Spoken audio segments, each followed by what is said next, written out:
Class 9th information technology, इसमें employability skills देख रहे हैं कोड 402।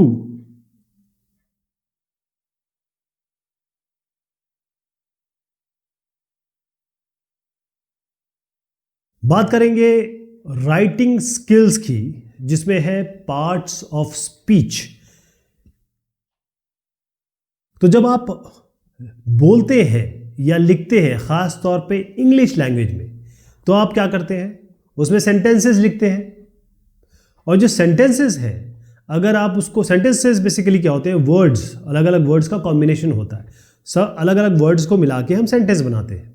अगर आपने ये सेंटेंसेस ठीक से नहीं लिखे, जैसे आप यहाँ से देखिएगा, यहाँ पर एक कॉमा लगा हुआ है, उसके बाद ये पूरा सेंटेंस बंद हुआ है। कहने का मतलब ये पूरा सेंटेंस तभी बन पाएगा जब इसको आप क्लियर लिखेंगे। अगर आप इसको क्लियर नहीं लिखते हैं तो इसकी जो मीनिंग है वो नहीं समझ में आ पाएगी। तो जैसे मैंने बताया, सेंटेंसेस होते क्या हैं, इसमें शब्द होते हैं, वर्ड्स। जैसे आपने कहा ये एक शब्द है, दूसरा, तीसरा, चौथा, ऐसे करके तमाम शब्द हैं और उसका एक कॉम्बिनेशन है ये। और ये जो कॉम्बिनेशन है वो कुछ इस तरीके से हो कि अगर वर्ड इधर का उधर हो गया तो एक तो ग्रामेटिकली वो सही नहीं होगा, दूसरा ये होगा कि पूरी की पूरी वो चीज़ आप तक नहीं पहुंच पाएगा। तो एक सेंटेंस वो होता है जो पूरा थॉट, समझ लीजिएगा, पूरी चीज़ कम्युनिकेट का मतलब होता है बातचीत मतलब ये होता है सूचना देना, संचार, जानकारी। जैसे एक एग्जांपल लेते हैं, Raju goes to school. Raju school जाता है। अगर मैं हिंदी में भी बताऊं आपको तो आप समझ पाएंगे कि राजू गोज टू स्कूल का मतलब कुछ है। लेकिन कभी कभी क्या होता है, ऐसे शब्द होते हैं जिनको हम मिला के लिखते हैं, उसका कोई मीनिंग नहीं होता, उसको हम कहते हैं फ्रेज। मतलब पूरी मीनिंग नहीं देगा वो। अगर आप समझ सके, आपके दिमाग के घोड़े दौड़ा सके तो ठीक है, लेकिन पूरी मीनिंग ये नहीं देता। जो ऐसे शब्दों का समूह जो पूरी मीनिंग नहीं देता, उसको हम कहते हैं फ्रेज। क्या कहते हैं? फ्रेज। जैसे राजू गोज, राजू जा रहा है या जाता है। कहाँ जाता है, क्यों जाता है, किस लिए जाता है, इसका कोई जवाब आपको नहीं मिल रहा है। ध्यान रखिएगा, कोई भी सेंटेंस, ये सेंटेंस है, ये सेंटेंस है, हर एक सेंटेंस कैपिटल लेटर से शुरू होता है। कैपिटल क्या होता है, इस तरीके से। अगर स्मॉल लिखूं तो क्या करेंगे, हमारे 26 लेटर्स होते हैं ना, ये स्मॉल होगा, ये स्मॉल होगा, कैपिटल से शुरू होता है, ध्यान रखिएगा। और हमेशा जो एंड होता है, या तो वो किसी डॉट से होगा जिसको हम फुल स्टॉप कहते हैं, या किसी सवाल से होगा, जैसे क्वेश्चन मार्क से एंड होगा, या एक्सक्लेमेशन मार्क से होगा, तो एंड इससे होता है। जैसे आपके सामने ये 3 अलग अलग सेंटेंसेस है। Did you work on your project, सवाल पूछा जा रहा है, क्या आपने अपने प्रोजेक्ट पे काम किया। आई कंप्लीटेड इट यस्टरडे, मैंने इसको कल कंप्लीट कर लिया, ख़त्म कर दिया है, पूरा कर लिया है। तो यहाँ बोला गया दैट इज़ गुड। ये है क्वेश्चन मार्क, ये है एक्सक्लेमेशन मार्क, और ये है फुल स्टॉप। अब सवाल उठता है कि भाई कैपिटल लेटर तो आपने बता दिया कि भाई जब भी एक सेंटेंस में पहला जो भी अक्षर होगा, उसका पहले वर्ड का पहला अक्षर ये हमेशा कैपिटल से शुरू होगा। लेकिन आप ये बताइए और कहाँ कहाँ कैपिटल वर्ड्स यूज़ करना है, कैपिटल लेटर्स यूज़ करने हैं। तो उसके लिए ये है, एक आपको याद रखना है, मिंट्स, MINTS, बस ये याद रखना है। वैसे याद रखने की ज़रूरत नहीं है, अगर आप प्रैक्टिस करेंगे तो वैसे भी आ जाएगा। M होता है मंथ्स। जितने भी मंथ होते हैं, 12 मंथ होते हैं, 12 महीने होते हैं, उनको हमेशा आप शुरुआत उनकी करेंगे कैपिटल लेटर से। I मतलब होता है ये कैपिटल I, और मैं इसको I इसलिए कह रहा हूँ कि जो भी लेटर होगा, यानी कोई भी आप सेंटेंस लिख रहे हैं और उसमें आप अपने आप को कह रहे हैं मैं I मतलब I, मी, माई सेल्फ, है ना, तो आप कैपिटल से लिखेंगे। किसी का भी नाम होगा, जैसे आप कह दें कि भाई, अब मैं इसका एग्जाम्पल बताऊंगा तो उस पर आता हूँ, टाइटल्स, मिस्टर, डॉक्टर, ऐसे। और उसके बाद S। जब भी मैंने कहा कि भाई जब भी आप सेंटेंस स्टार्ट करें तो आप कैपिटल से शुरू करें, तो इसको थोड़ा अच्छे से देखते हैं एग्जाम्पल के साथ। मैंने आपसे कहा मिंट्स, मंथ्स। मंथ में देखिए, हमेशा आपको जो मंथ का नाम है वो कैपिटल से करना है। जैसे I will go to college in June, जे, ये आप देखिएगा, ये जून में जे जो है वो क्या है, ये कैपिटल में लिखा हुआ है। क्लियर है?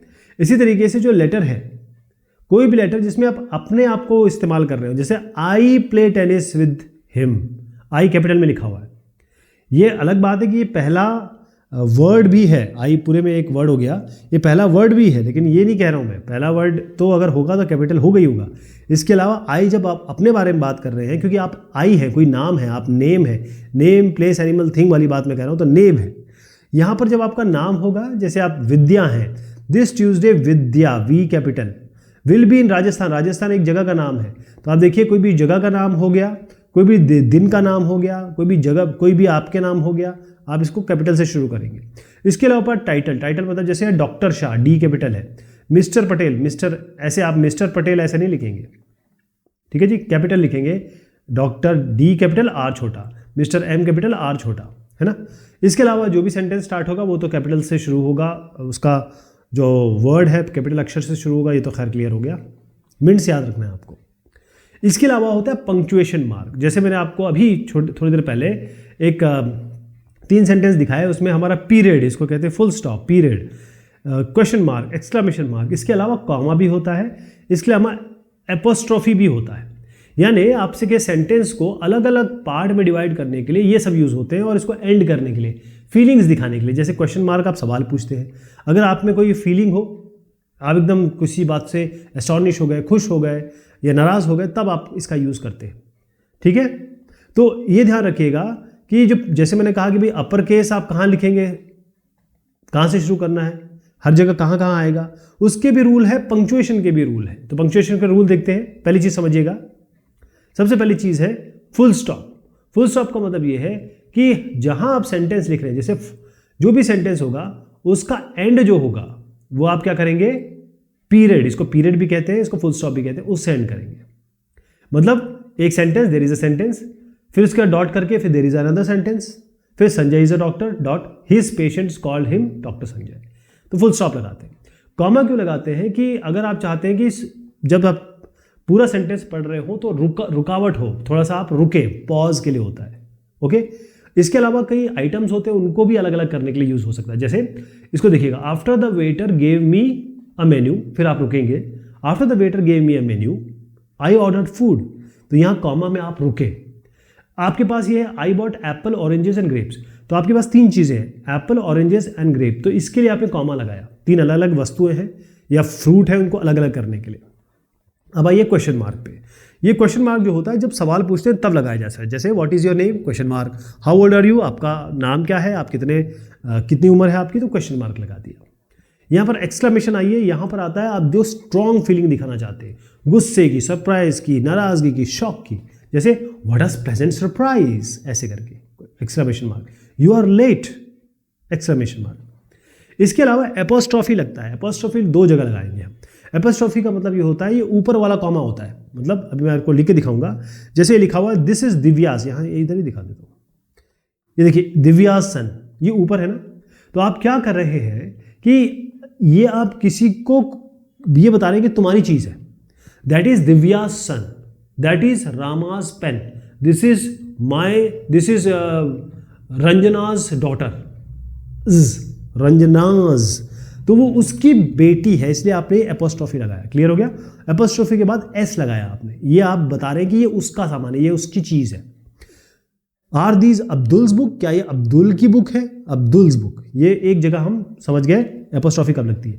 दूसरी जगह एपोस्ट्रॉफी लगते हैं जब हम थोड़ा छोटा करना चाहते हैं, जैसे लेट्स गो, एक्चुअली ये क्या है, लेटस गो, लेटस गो को लेट लिया, यहां आपने क्या किया, लेट अस गो है, तो क्या करिए, लेट लिया, अस को हटाया, ऐसे कर दिया, लेट्स गो, है ना। ही इज इन देयर, आपको बोलना है ही इज नॉट देयर, तो ही इजंट देयर, ये शॉर्ट करने के लिए। खासतौर पे ये ना इनफॉर्मल जगह यूज होता है ये, लेकिन नॉर्मल ट्रेंड में भी यूज तो होता ही है। अब आप देखेंगे कि जब आप एक सेंटेंस लिखते हैं तो उसमें अलग अलग वर्ड्स होते हैं, हर एक वर्ड्स की कोई ना कोई मायने या वैल्यू होती है, तो इनको हम कहते हैं पार्ट्स ऑफ स्पीच। यानी कि पूरा एक सेंटेंस जब आपका बनता है तो उसमें अलग अलग जब वर्ड आएंगे तो ये अलग होगा, कुछ और चीज़ को बता रहा होगा, ये कुछ और चीज़ को बता रहा होगा। जैसे noun, pronoun, verb, adjective, adverb, preposition, conjunction, interjection, ये कितने हो गए, 8 हो गए, ठीक है जी, 8 हो गए। अंग्रेजी भाषा के बारे में मैं आपको बता रहा हूँ, राइट। तो हम क्या करते हैं कि जो पार्ट ऑफ स्पीच है वो ये बताते हैं कि ये शब्दों का क्या काम है, किस लिए यूज़ होते हैं और ग्रामेटिकली कैसे यूज़ करना है, कौन किसके पहले आएगा, कौन किसके बाद में आएगा। अगर आप जैसे अगर किसी पर्टिकुलर पार्ट ऑफ स्पीच के बारे में ये है कि वो हमेशा किसी के पहले आना चाहिए, तो उसके बाद में लिखेंगे तो आपका ग्रामेटिकली गलत हो जाएगा, वो व्याकरण उसका गलत हो जाएगा।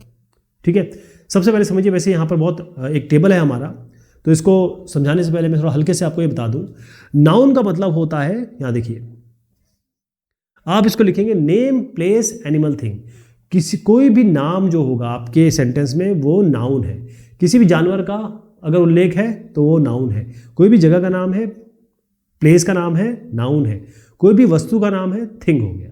ओके, ये आपका नाउन हो गया, ये नाउन हो गया। नाउन का मतलब है पर्सन, आदमी, जगह या कोई वस्तु या फिर कोई आइडिया भी हो सकता है। देखिए आइडिया भी अभी इसको देखेंगे सवाल में, मतलब जब हम एग्जाम्पल देखेंगे। अच्छा, नाउन्स जो होता है वो किसी न किसी चीज़ के साथ यूज़ होता है। ठीक, जैसे द, ए, एन, जैसे एन एनिमल, एनिमल का कोई भी नाम हो सकता है, लेकिन हमेशा नहीं। लेकिन नॉर्मली देखिएगा कि द, ए और एन ये आपके नाउन के सामने लगे होंगे, हमेशा नहीं है, लेकिन ये एक याद करने के लिए आप कर सकते हैं। प्रोनाउन क्या होता है? प्रोनाउन होता है जो नाउन की जगह पे यूज़ होता है। जैसे मान लीजिए आपने लिखा बार बार आपका इस इंसान का नाम है राजन। अब पूरे सेंटेंस में आप राजन तो लिखते नहीं रहेंगे, आप कहीं ही लिखेंगे, कहीं आई लिखेंगे, मी लिखेंगे, ऐसे करके कुछ करना चाहेंगे। तो राजन को जब भी आप लिखेंगे अब पूरे सेंटेंस में, तो फिर उसकी जगह बार बार राजन तो नहीं लिखना चाहेंगे आप। तो प्रोनाउन होता है वो नाउन की जगह हम यूज़ करते हैं। प्रोनाउन देख लीजिए, आई, यू, ही, शी, है ना, नाम नहीं ले रहे, लेकिन आप बता रहे हैं कि उस बंदे के बारे में बात हो रहा है, उस चीज़ के बारे में बात हो रही है, उस वस्तु के बारे में बात हो रही है, उस एनिमल के बारे में बात हो रही है, लेकिन आप उस एनिमल का नाम नहीं लिख रहे, ही, दी, शी, इट करके बता रहे हैं। वर्ब का मतलब होता है कोई एक्शन हो रहा है, कोई काम हो रहा है, कोई बीइंग हो रही है, कोई चीज़ जब चलायमान है उसको वर्ब यूज़ करते हैं। एक और चीज़ समझ लीजिए, एडजेक्टिव। ये जो वर्ब मैंने आपको बताया, फॉल, गिर रहा है, ट्रीच, पढ़ा रहा है, जब क्रिया चल रही होती है तो हम कहते हैं वर्ब। अब आप आ जाइए एडजेक्टिव पे। एडजेक्टिव क्या करता है? एडजेक्टिव चीज़ों की वैल्यू बढ़ाता है, मॉडिफाई करता है, उसे डिस्क्राइब करता है। जैसे आपने कहा कि फूड, इसके आगे अगर आप लगा देंगे सॉल्टी फूड, नमकीन खाना, तो जो सॉल्टी आपने लगाया है एडजेक्टिव हो गया। इस तरीके स्पाइसी, बड़ा तेज़ खाना है। स्वीट, ये जो चीज़ है बड़ी स्वीट है, मीठी है। सावर, इसमें एक खट्टापन है। तो ये जो आपने लगाया वो क्या हो गया? एडजेक्टिव हो गया। ठीक है, एडजेक्टिव जो होता है ये बेसिकली मैंने आपको कहा किसके लिए करता है? ये नाउन और प्रोनाउन के बारे में चीजें जोड़ता है, उसको डिस्क्राइब करता है। ओके, अब देखिए एडवर्ब। एडवर्ब क्या करता है? तो अगर जैसे एडजेक्टिव इन दोनों के बारे में बता रहा है, नाउन प्रोनाउन के बारे में, तो ऐसी आपका एडवर्ब है। ये क्या होगा? वर्ब के बारे में बताएगा। ठीक है, वर्ब के बारे में बताएगा। जैसे ये स्लोली, स्लोली मतलब धीरे, तो ईट स्लोली, साइन लाउडली। ठीक है जी, तो ये बेसिकली एडवर्ब जो होता है ये वर्ब को डिस्क्राइब करता है या किसी एडजेक्टिव को भी बता सकता है। बेसिकली ये एक एडजेक्टिव है, या ये कहे किसी और एडजेक्टिव के बारे में, किसी एडवर्ब के बारे में भी बता सकता है। यानी ये देखिए, एडजेक्टिव तो केवल नाउन और प्रोनाउन के लिए होता है, एडवर्ब वर्ब के लिए भी, एडजेक्टिव के लिए भी और एडवर्ब के लिए भी होता है। खुद भी वो एडवर्ब है, दूसरे एडवर्ब के लिए भी हो सकता है। प्रीपोजिशन क्या होता है? ये प्रीपोजिशन ये है, ये नाउन के पहले या प्रोनाउन के पहले लगाते हैं ताकि एक फ्रेज बन जाए। फ्रेज मैंने आपको बताया था सेंटेंस जो पूरी मीनिंग नहीं देता लेकिन थोड़ी मीनिंग देता है। कंजंक्शन का मतलब होता है जब हम ज्वाइन करना चाहते हैं, एंड वो अभी मैं आपको एग्जांपल से बताऊंगा। और इंटरजेक्शन जो होता है वो होता है कोई इमोशन दिखा रहे हैं, कोई स्ट्रॉन्ग फीलिंग दिखा रहे हैं, अपने मन के भाव दिखा रहे हैं। तो चलिए मैं पहले यहाँ पर आपको ले जाता हूँ ताकि आप अच्छे समझ पाए, एग्जाम्पल भी यहाँ दिए हुए। सबसे पहले बात करूँगा नाउन की। नाउन क्या हुआ? कोई आदमी का नाम, कोई जगह का नाम, कोई वस्तु का नाम और आइडिया। ठीक, बेसिकली नेमिंग वर्ड को हम नाउन कहते हैं। अब आप देखिए इस सेंटेंस जो है, रीमा रोट अ लेटर। तो इसमें आप देखिएगा रीमा नाम है किसी का, लेटर कोई वस्तु है, तो रीमा और लेटर दोनों नाउन है। क्लियर है? अब देखिए डॉग मतलब कुत्ता, तबला, हिंदुस्तान, संजय, ये सारे आपके नाउन है। प्रोनाउन पे आ जाइए। प्रोनाउन को क्या बताया था मैंने? ये ऐसा शब्द है जो नाउन की जगह यूज होता है। जैसे अब देखिए, Reema wrote a letter, she is tired. हम ये भी लिख सकते थे, Reema wrote a letter, Reema ने एक लेटर लिखा एंड रीमा इज टायर्ड, लेकिन हमने रीमा की जगह ही शी लगा दिया। ये रीमा की ही बारे में बात हो रही है। तो आई, दे, ही, यू, अगर हम नाउन की जगह रखना चाहें तो आई, दे, ही, यू रख सकते हैं। फिर हम आ गए एडजेक्टिव। एडजेक्टिव का मतलब ये होगा कि ये ऐसे वर्ड हैं जो दूसरे वर्ड के बारे में बताते हैं, मतलब डिस्क्राइब करते हैं। जैसे रीमा रोट अ लेटर, और उसके आगे हमने लॉन्ग लगा दिया, तो Reema wrote a long letter, मतलब आपने नाउन के पहले लगाया, बता दिया कि बहुत लंबा लेटर लिख दिया उन्होंने। जैसे छोटा, नीला, बहुत पहना, बहुत तेज, ये सारे के सारे हो गया आपका small blue sharp loud adjective हो गया। अगर हम इसके आगे आए, वर्ब। वर्ब मतलब होता है क्रिया, कोई ना कोई यहाँ पर एक्शन हो रहा होता है। जैसे Reema wrote a letter, wrote जो इसमें है, इसमें एक एक्शन है, लिख दिया, या ये लिख सकते हैं सबसे बढ़िया होता Reema is writing a letter. तो रन, ईट, थिंक, सिट, जो क्रिया हो रही है वो आप कह रहे हैं कि वो वर्ब होती है। एडवर्ब का मतलब क्या होता है? एडवर्ब वो वर्ड होते हैं जो वर्ब को या एडजेक्टिव को या एडवर्ब को थोड़ी सी मीनिंग देते हैं। बेसिकली ये सवाल का जवाब देते हैं हाउ ऑफन, व्हेन, वेयर, मतलब कैसे, कितनी बार, कहाँ और किधर, इसके जवाब देते हैं। जैसे Reema quickly wrote a letter, Reema quickly wrote a letter, तो क्विकली जो हो गया वो हो गया कि भैया बहुत तेज लिखा है इन्होंने। तो ये हमको क्या बता रहा है? क्विकली एक एडवर्ब है जो उसके लिखने के बारे में बता रहा है कि बड़ी तेजी से लिखा है इन्होंने। जैसे इजीली, ऑलवेज, इनसाइड, बिफोर, ये सारे क्या हो गए? ये ऐसी चीज हो गई, ऐसे एडवर्ब हो गए जो दूसरे के बारे में आपको सवाल का जवाब दे रहे हैं और मीनिंग भी ऐड कर रहे हैं, राइट? अब इसमें क्या होता है कि एक सवाल, ये तो मैंने आपको बता दिया, वैसे हमारे 8 होते हैं ना, तो अभी कुछ हुए इसमें। अब हमारा सवाल होता है कि भाई आर्टिकल, कंजंक्शन, प्रीपोजिशन, इंटरजेक्शंस क्या होंगे? तो देखिए एक यहाँ पर एक सेंटेंस दिया है, wow Reema went to the studio and made a famous actor. इसमें रीमा क्या हो गया और स्टूडियो क्या हो गया? ये दोनों तो आप देख रहे हैं नाउन्स है ना। फेमस क्या बता रहा है? थोड़ा तारीफ, मतलब इसके बारे में बता रहा है, एक्टर के बारे में, तो ये आपका एडजेक्टिव हो गया। किसके बारे में बता रहा है? रीमा के बारे में, कि भाई इनकी तारीफ हो रही है।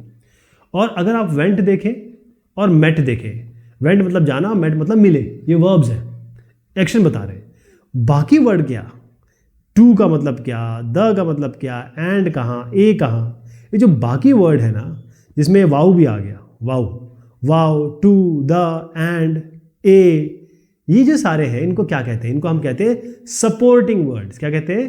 Supporting words. क्लियर है?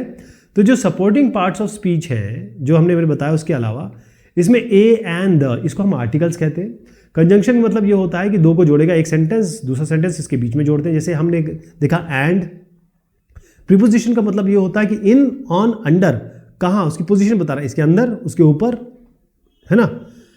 इंटरजेक्शंस का मतलब ये होता है आपकी इमोशंस को दिखा रहा है, जैसे वाओ क्या ये लगा दिया ना, ये इंटरजेक्शंस होता है। मैं आपको इसको बताता हूँ, यहाँ पर क्लियर दिया हुआ है। आर्टिकल्स ये सारे सपोर्टिंग पार्ट्स ऑफ स्पीच है।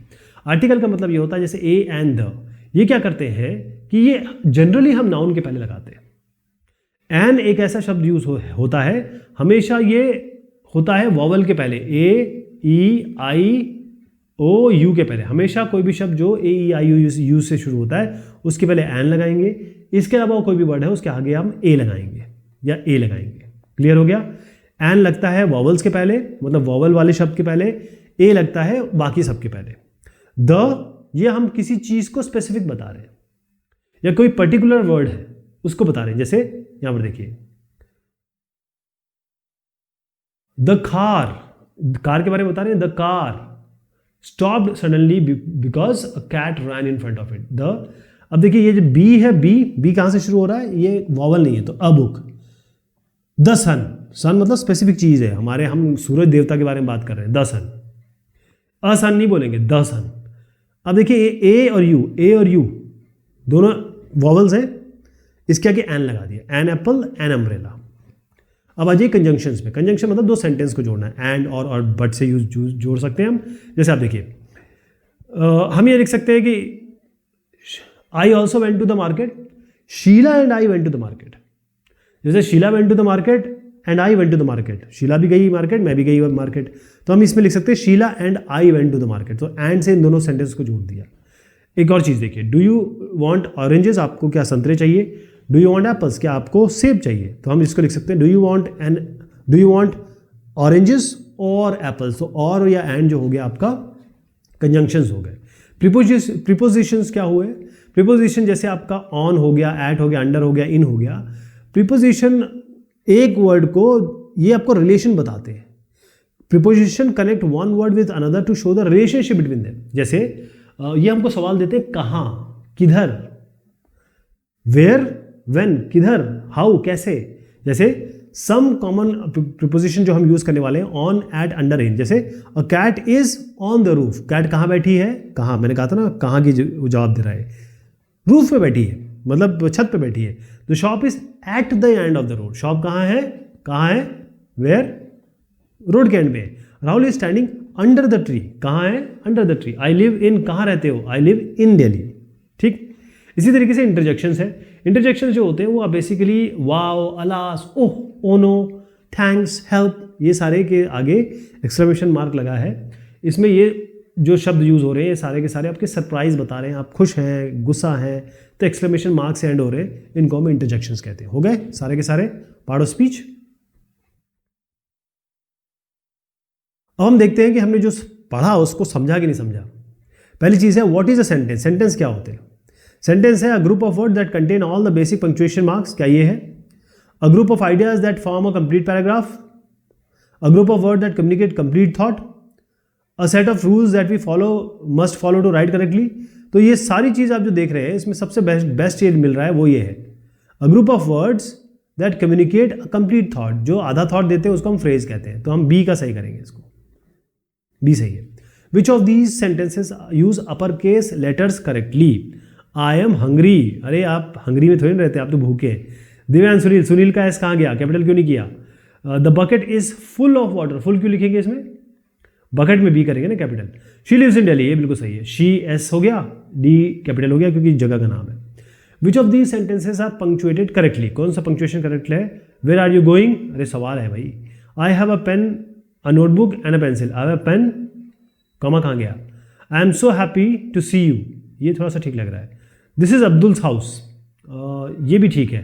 तो I am so happy to see you, मेरे ख्याल से डी हम सही करेंगे क्योंकि ये थोड़ा सा ज़्यादा सही लग रहा है. This is Abdul's house.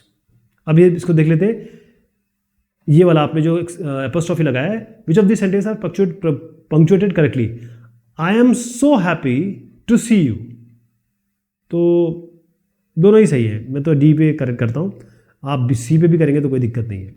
Underline the noun, pronoun, adjective, verb and adverb in the sentence. खैर ये आपको करना पड़ेगा, मैं एक आपको करके बताता हूं. देखिए पहले यहां पर आइए. Sanjay plays football everyday. Sanjay और फुटबॉल इसमें क्या हो गए, नाउन हो गए, राइट. संजय प्लेज ये आपका वर्ब हो गया. और एवरीडे ये आपको क्या बता रहा है कि भाई एडवर्ब, कि फुटबॉल खेलते हैं हर दिन. तो इस तरीके से बी और सी भी आप बताएंगे, ये मैं आपके लिए छोड़ रहा हूं. Fill correct nouns and verbs from the box to fill in the blanks given below.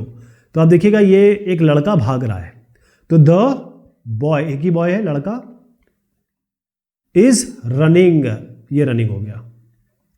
फिर ये लड़की साइकिल चला रही है, तो द गर्ल, एक ही लड़की है तो the girl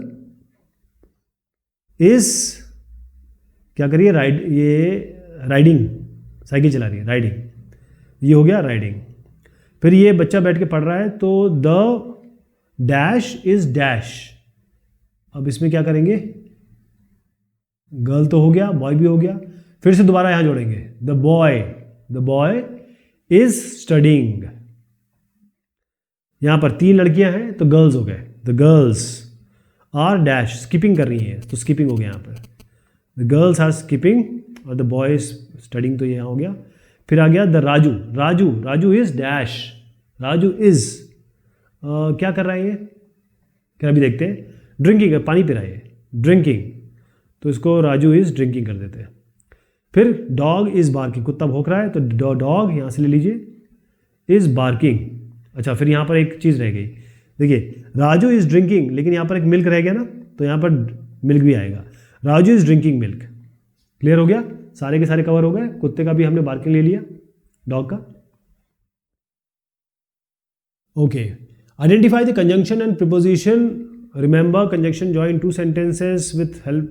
Preposition help answer the words where and when, how. Choose the conjunction and preposition from the box below and list in the correct box. तो ये आप अपने आप करेंगे, ठीक है. क्योंकि मैंने इतना सब कुछ बता दिया है, मुझे नहीं लगता कि आपको किसी हेल्प की ज़रूरत है। चलिए साहब, बहुत शुक्रिया, बहुत मेहरबानी आप सभी की।